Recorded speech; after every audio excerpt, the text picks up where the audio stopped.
Hi guys! Hello! This is for Aquarius. Welcome dito sa aking channel, Kapalaran 888 Aquarius.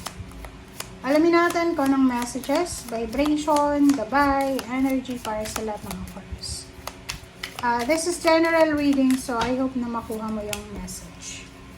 Strength. And Two of Cups. Aquarius. Okay, so Aquarius, Strength, and Two of Cups. Sinasabi ng bara sa'yo na sa usaping relationship, if you're married, if you're in a relationship, if you are with someone, may kapartner ka ba sa trabaho, negosyo?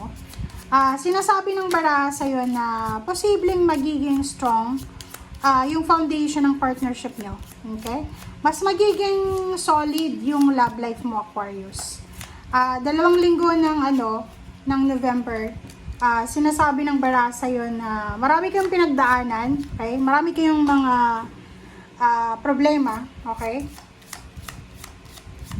Sinasabi ng bara sa'yo na posibleng napagtagumpayan nyo or mapagtatagumpayan nyo yan. Diba? Meron din ditong couple, pwedeng magka-partner kayo sa trabaho or negosyo. Ano kayo, tandem kayo, magka-partner. Posibleng kayong dalawa, mayroon kayong pinaplano na financial plan na eto ay magbubunga ng sobra-sobrang good fortune.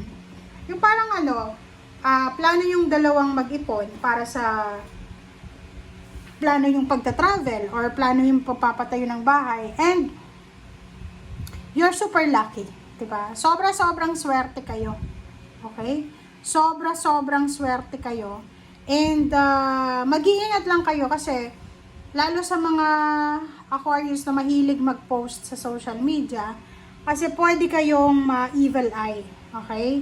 So kung hindi ka naniniwala sa evil eye, sige, mag-post ka ng achievements mo, and then hintayin mo within 3 months, yung plano mo ay posibleng ma-delayed or kano pa man. So kung may plano kang magpakasal, plano mong magkaroon ng baby, mag-travel around the world or sa abroad, magtrabaho sa ibang bansa, or kung naman na plano magpatayo ng bahay, bumili ng sasakyan, magbakasyon, kailangan sekretuhin mo muna.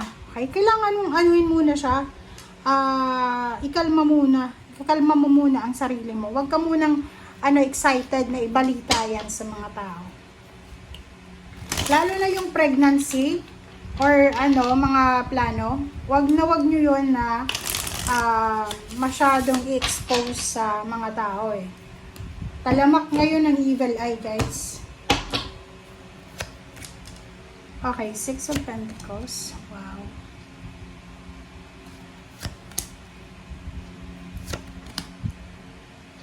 Okay.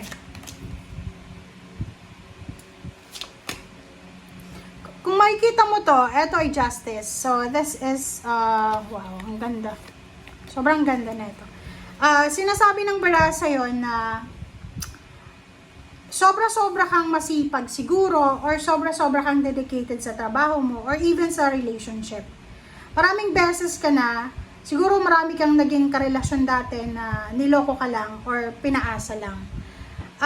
But this 2 weeks na to, nakikita ko sir dito na mararanasan mo yung this is justice, this is karma eh. So kung sino man ang gumawa sa'yo ng panluloko, lalo na yung mga ex nyo na niloko kayo, sinaktan, makakakuha kayo ng balita from someone na yung taong nanloko sa'yo, lalo pera o relationship, ay posibleng naghihirap na sila ngayon. Ang justice na yan yung good karma na posibleng parating sa'yo. Okay? There's an endings here. So, isang desisyon, isang plano or desisyon, ang hirap na, nahihirapan ka na gawin. Okay? Tingnan mo siya.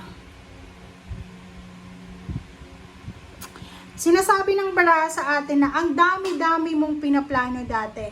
Pwedeng couple sila, magkaibigan, magulang, kapatid. Ang dami yung plano, pero ang problema, hindi nyo matapos-tapos yung plano kasi ang dami yung iniisip na what if, ganyan, ganito. Pwedeng plano mo mag-travel, magpakasal, or plano mong mag-celebrate ng birthday mo, ng parents' birthday, or kano pa man. hindi matuloy-tuloy siya, but this 2 weeks na to, nakapag-desisyon ka na. Maybe, these 2 weeks ay makakapag-decide ka na sa December, parang ano ka, tawag doon, gagawa ka ng parang project siya. Project para sa family. So, pwedeng meron kang plano para sa pamilya, and possible na matuloy na siya. Kasi, nakapag-desisyon ka na eh, di ba? Eto, tapos na yung pagdadalawang isip mo. Parang sasabihin mo, okay, kahit anong mangyari, tutuloy ko to. 6 of Pentacles and 5 of Swords. So, sinasabi ng Barasa yun na mayroon dito na Aquarius, yun na nga, gusto mo humingi ng tulong sa isang tao, sa kamag-anak, or kanino man siya, kaso lang, na ano ka nahihiya ka siguro. But now, hindi ka na mahihiya kasi magkakaroon ka ng lakas loob. Kumbaga, halimbawa, kung ano man to na nahihirapan kang gawin, na parang conflicting yung thoughts and emotion mo, ay posibleng, makagawa ka na ng desisyon. Nakikita ko sa'yo dito, maybe you're single.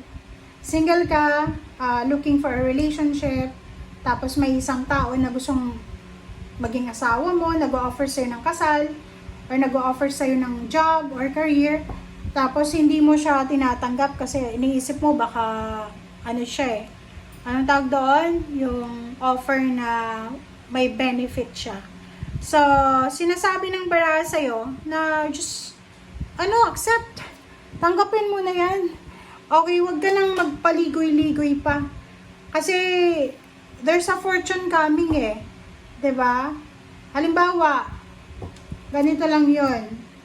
Kung nagko-contemplate ka, patuloy kang magpo-procrastinate everyday ka ganon, wala kang solusyon na magagawa niyan. Kasi, natatakot ka, nahihiya ka, parang ganon. So, ikaw din yung mahihirapan. Okay? Kung gusto mo humingi ng tulong sa kamag-anak, sa kakilala, humingi ka ng tulong. Okay? Sinasabi ng barahan na kung babae ka, isang lalaki ang posibleng, or babae or lalaki, na posibleng papasok sa buhay mo para maybe mag-o-offer ng love life, and siya yung magiging katuparan ng pangarap mo. Kumbaga, lalaki ka ba? Okay, doon tayo sa lalaki. Lalaki na Aquarius. Marami ka nang naging karelasyon. Kaso lang,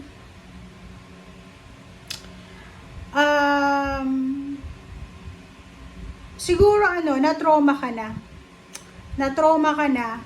So, ayaw mo nang magtiwala. Tapos, mayroong isang tao dito na gustong maging ka-love life mo. Because of trauma, hindi mo sinasagot. So, dito sinasabi, eto na yung pangarap mo eh.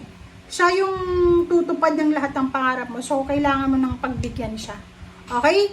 Thank you guys. Bye!